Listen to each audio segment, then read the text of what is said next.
పవన్ కళ్యాణ్ గారికి చాలా స్పష్టంగా తెలియజేస్తా ఉన్నాం. మీరు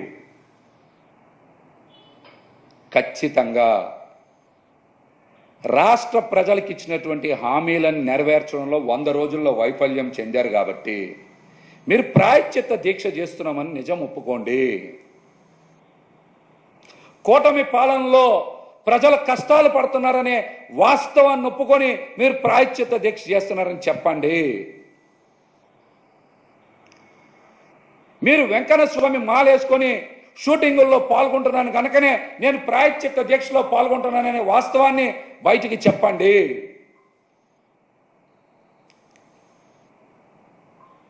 సనాతన ధర్మంతో, హిందువుల మనోభావాలతో, కలియుగ వెంకన్న స్వామితో ఆటలాడాలనుకుంటే భగవంతుడు, భక్తులు, ప్రజలు మిమ్మల్ని ఉపేక్షించాలని కూడా ఈ సందర్భంగా అయితే మేము హెచ్చరిస్తాము.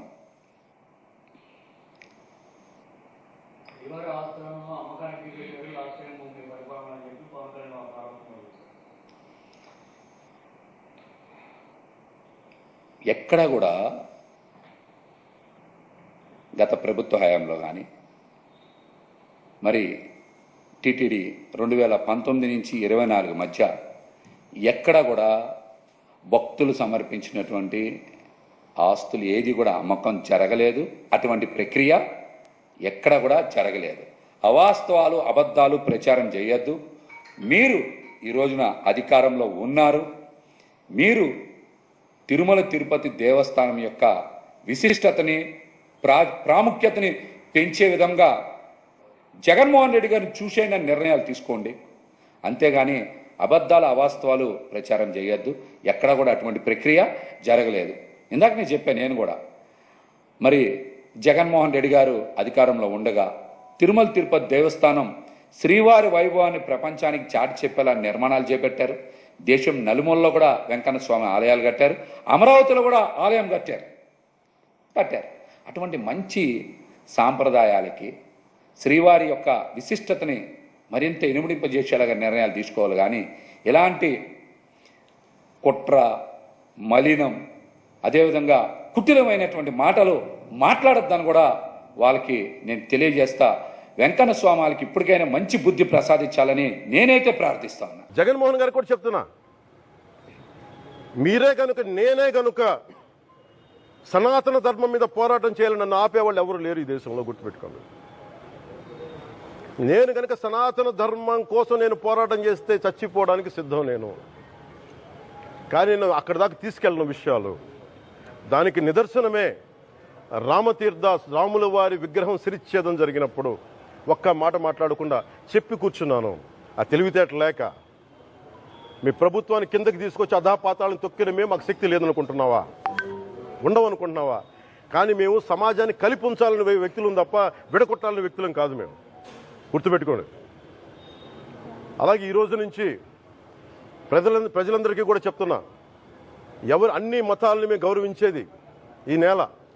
ఒక జనసేన పార్టీ అని కాదు, తెలుగుదేశం పార్టీ అని కాదు. మీరు ఏ పార్టీలకు సంబంధించిన వైసీపీలో ఉన్న హిందువులందరూ ఏం చేస్తున్నారు? మీరందరూ పోటీ పడ్డారు కదా తిరుమలకి వెళ్ళడానికి. మీరు మర్చిపోయారు, ఇందులో ఈ పాపం మీకు కూడా వస్తుంది, ఈ పాపం మీకు కూడా తగులుద్ది. మీ మౌనం కూడా మొత్తం జాగ్రత్త, తరాలు నాశనం అయిపోతాయి. మీ మౌనం మంచిది కాదు. ఇది ఒక వెంకటేశ్వరుడికి జరిగింది కాదు, భగవంతుడికి, నిరాకారుడు, ఆయనకి ఇవేం పట్టవు. మనం నమ్ముకొని ఆయనకి వెళ్తున్నది మనకి బాధ్యత. ఇది ఇంకా ప్రతి ఒక్కరు దీన్ని గుర్తుపెట్టుకోండి. చేతులెత్తి వేడుకుంటున్నాను. సగటు హిందూ మీరు సినిమా టికెట్లకు వెళ్ళిపోతారు. అభిమానులు అందరూ మీరెవరు హిందువులు లేరా? సినిమా టికెట్ల కోసం చించుకుంటారు. సినిమాని మీరు కూర్చోడానికి మీరు మొత్తం మాట్లాడతారు. అందరిని అడుగుతున్నా, అందరు మొత్తం భారతదేశపు యావత్తు ఉన్న సినిమా అభిమానులను అడుగుతున్నా, మీరందరూ హిందువులే కదా, అత్యధికులు హిందువులే కదా? మీకు బాధ్యత లేదా? మీకు మీ సినిమా హీరోలు, నేను కూడా హీరోనే, నన్ను మించి దేశాన్ని చూడమని, సనాతన ధర్మాన్ని చూడమంటున్నా. మీ కన్వీనియంట్గా కూర్చోబెట్టి హీరోలను ఎత్తడం కాదు, నన్ను ఎత్తడం కాదు. ధర్మం విఘాతం కలిగినప్పుడు ధర్మానికి మీరు మాట్లాడటం మీ బాధ్యత. నా తరం మేము కష్టపడుతున్నాం, ముందుకు వచ్చాం. ఎవరి కోసం పడుతున్నాం ఈ కష్టాలు? మాకు సరదా కాదు. ప్రతి ఒక్కరు ఇష్టానికి వచ్చి మాట్లాడుతూ ఉంటే బాధ కలుగుద్ది. అయ్యప్ప స్వామి దీక్ష చేసే వాళ్ళ మీద ఎంత ఇష్టారాజ్యంగా మాట్లాడతారు. ఇదే మీరు ఎవరన్నా సరే ఇస్లాం మీద మీరు గొంతు ఎత్తగలరా? ఎందుకంటే రోడ్ల మీదకి వచ్చి కొడతారని మీకు భయం, అందుకు మీరు మాట్లాడరు. హిందువులు అంటే మెత్తని మనుషులు కదా, తోటి హిందువు కదా, మీరు ఏదైనా మాట్లాడచ్చు. మీకు నమ్మకాలు లేకపోతే మీరు ఇంట్లో కూర్చోండమ్మా. మీకు నమ్మకాలు లేకపోతే ఇంట్లోంచి బయటికి రాకండి, మమ్మల్ని ఏం అనకండి.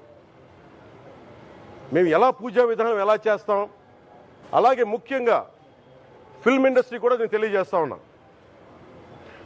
దీని మీద మీరు మాట్లాడితే మద్దతుగా మాట్లాడండి, లేదంటే మౌనంగా కూర్చోండి. అంతేగాని మీ మాధ్యమాల ద్వారా అపహాస్యం చేస్తే మటుకు ప్రజలు మిమ్మల్ని ఎవరు క్షమించరు. ఎందుకంటే చాలా డీప్ పెయిన్ ఇది. మీరు లడ్డూ మీద జోక్లు వేస్తున్నారు. నేను ఒక సినిమా ఫంక్షన్లో కూడా చూశాను. Laddu is a sensitive issue అని. Don't you ever say that. Don't you ever try day to say that, please. I respect you as actors, but when it comes to Sanatana Dharma, please, you have to think 100 times before you saying a word. One comment. Thank you.